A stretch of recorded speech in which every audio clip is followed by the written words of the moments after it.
Reka nkwifurize kugira ibihe byiza cyane udahwema gukurikirana gahunda zose za Rise Up Media TV. Muri abantu b'agaciro cyane, natwe turabakunda cyane kabisa. Mwebwe mwakoze subscribe rwose, mukomeze mumere neza cyane, tujye tubana umunsi ku munsi, natwe tuzadukora iyo bwabaga kugira ngo tubashe kubashakira ibyiza byose. Reka nkwibutse wowe ushaka kwiga amasomo agiye atandukanye y'ikoranabuhanga. Hari abashaka kwiga photography, filmmaking, graphic design, TV production ndetse na ICT, amasomo yose arebana n'ikoranabuhanga. Nta handi nakurangira usibye muri Rise Up Media Training Center. Ni ikigo rwose kigufasha, kiguha amahugurwa agiye atandukanye kuri ayo masomo yose nkubwiye hejuru, ndetse n'andi atandukanye arebana n'ikoranabuhanga. Bakorera hano mu mujyi wa Rubavu, imbere neza y'umusigiti. Kwiga rwose byaratangiye, kwiyandikisha byaratangiye kuba keneye kwiga. Nyaboneka ukeneye ibindi bisobanuro hamagara kuri 0785536224 cyangwa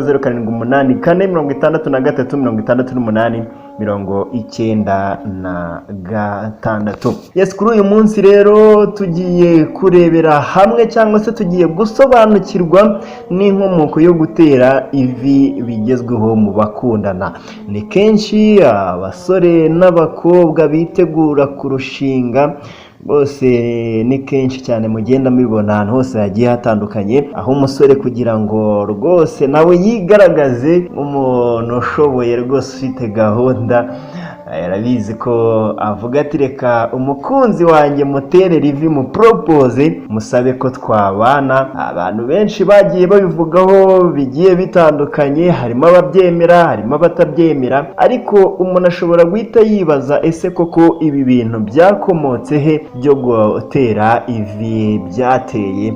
Rwose no gusanga harimo abatabivugaho rumwe, ariko hari ababibona nk'aho ari ibintu byiza cyane bituma urukundo rusugira rugasagamba. Ariko hari n'abagerageza kubikora ntibibahire, niba batabiteguye. Ese koko niba bikorwa byateguye? Kuri bamwe tubona byagenze neza, nabo twagiye tubona rwose babikora, ugasanga tereye ivi umukobwa ugasanga aramukatiye. Ahangaha noneho rero twebwe tugiye kurebera hamwe ibingibi aho byaturutse. Se gupropose umukunzi wawe umusaba ko mwabana akaramata rwose bikaba ngombwa kutera ivi, ibi bintu byakomotse he? Abasore n'abakobwa benshi usanga bakora ibi bintu ariko batazi neza ibyo bakora, bikamera nkaho babyiganye bigendanye n'ibi bihe tugezemo cyane by'iterambere ridusunikira gukora ibintu natwe ubwacu tutazi neza, cyangwa ugasanga twanabikoraga tukabikora mu bujiji cyangwa se tutanabisobanukiwe. Gutera ivi cyangwa se ni down proposal ni kimwe mu bikorwa bigezweho cyane muri iki gihe hagati y'abakundana, by'umwihariko ku basore bifuza gusaba inkumi bihebeye ko barushinga. Abakobwa nabo kandi ntabwo batanzwe, dore ko aho iterambere rigeze nabo basigaye baterera ivi abasore. Ese niye nkomoko yo kwambika impeta umukobwa imusaba ko muzabana akaramata? Ese ubundi bikorwa ryari? Mu gusubiza ibi bibazo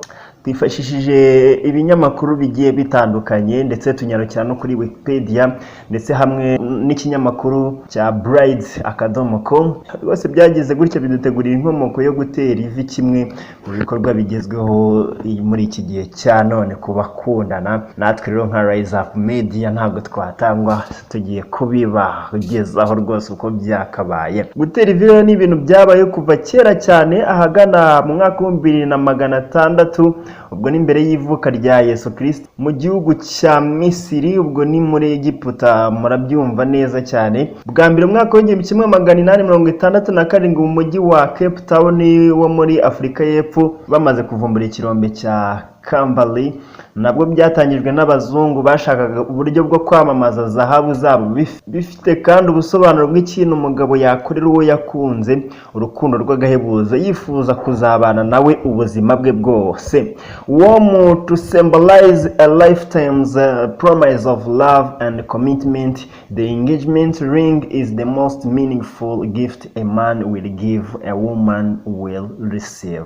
Mu gihe cyacu rero byongeye kwaduka bigaruwe n'abanyamideli bashaka gucururiza inzo z'imideli yabo, bikaba byaratangiye mu mwaka wa 1930, ari uburyo bwo kwamamaza, aho umunyamideli w'umusore yateraga ivi akambika umukobwa impeta y'urukundo yakuye mu nzu y'imideli yamamariza. Rero impeta isaba umuntu ko muzabana akaramata ireba ahanini abantu babiri baba bari mu mahuriro y'ubuzima, aho bagomba gufata icyemezo cy'inzira bacamo. No muri Bibiliya y'ijambo ry'Imana birimo mu nkuru ya Aburahamu wohereje umugaragu we ngo ajye gushakira umuhungu we umugore muri bene wabo. Uwo mugaragu hari ibyo yasabye Imana nk'ibimenyetso ko nabibonana umukobwa wazabona azaba ari we.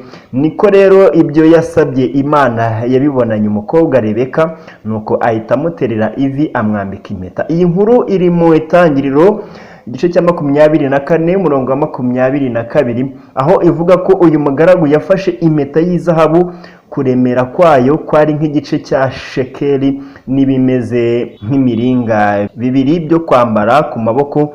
Kuremera kwabyo ni shekeli 10 z'izahabu, arabimwambika. Muri iki gihe gutera ivi bimaze gufata indi ntera, aho bisigaye bikorwa cyane ugereranyije no mu myaka yashize, ndetse akarusho nuko yaba abasore n'abakobwa basigaye babikora. Ese ivi riterwa ryari? Turebeye mu ngero zatanzwe, igitangaje muri iyi mico yombi, yaba iyo twabonye haruguru cyangwa muri Bibiliya, nuko urukundo rw'abajya kubana nta kintu rwabaga ruvuze cyane. Igitekerezo cy'uko abantu babana bakundanye si cya kera.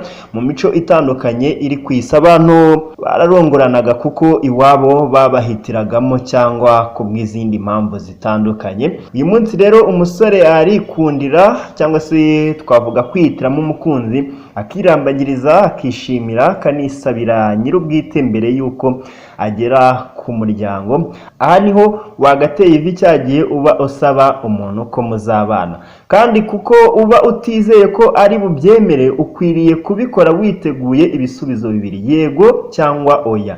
Bitari ibyo usanga umuntu abikora yaramaze no gufata ubusitani azakoreramo ubukwe. Igikorwa cyo gutera ivi kigomba kuba mbere y'uko iby'ubukwe bijyamo, bitandukanye cyane n'ibyo benshi basigaye bakora, aho usanga umusore atereye ivi umukobwa habura iminsi mike ngo babane. Gusa ni ngombwa kuzirikana ko igihe cyose uteye ivi atari ko uwo ritereye abyemera. Hari impamvu nyinshi cyane bishobora gutuma bishobora kwanga rwose. Ba nyir'ubwite bashobora gusanga badakwiye gutera iyo ntambwe, ababyeyi babo bashobora no kubyanga. Aha muri iki gihe ba nyir'ubwite bagakwiye kwemeza ababyeyi amahitamo yabo, ariko abantu bose urabizi ko siko bameze. Si ni byiza rero gukora iki gikorwa warabanje gushishoza neza ko uwo ugiye kwambika impeta nawe yifuza kurushingana nawe. Ibi nibyo by'ingenzi ukwiye kumenya ku gikorwa cyo gutera ivi kigezweho mu bakundana. Haboneka utazabikora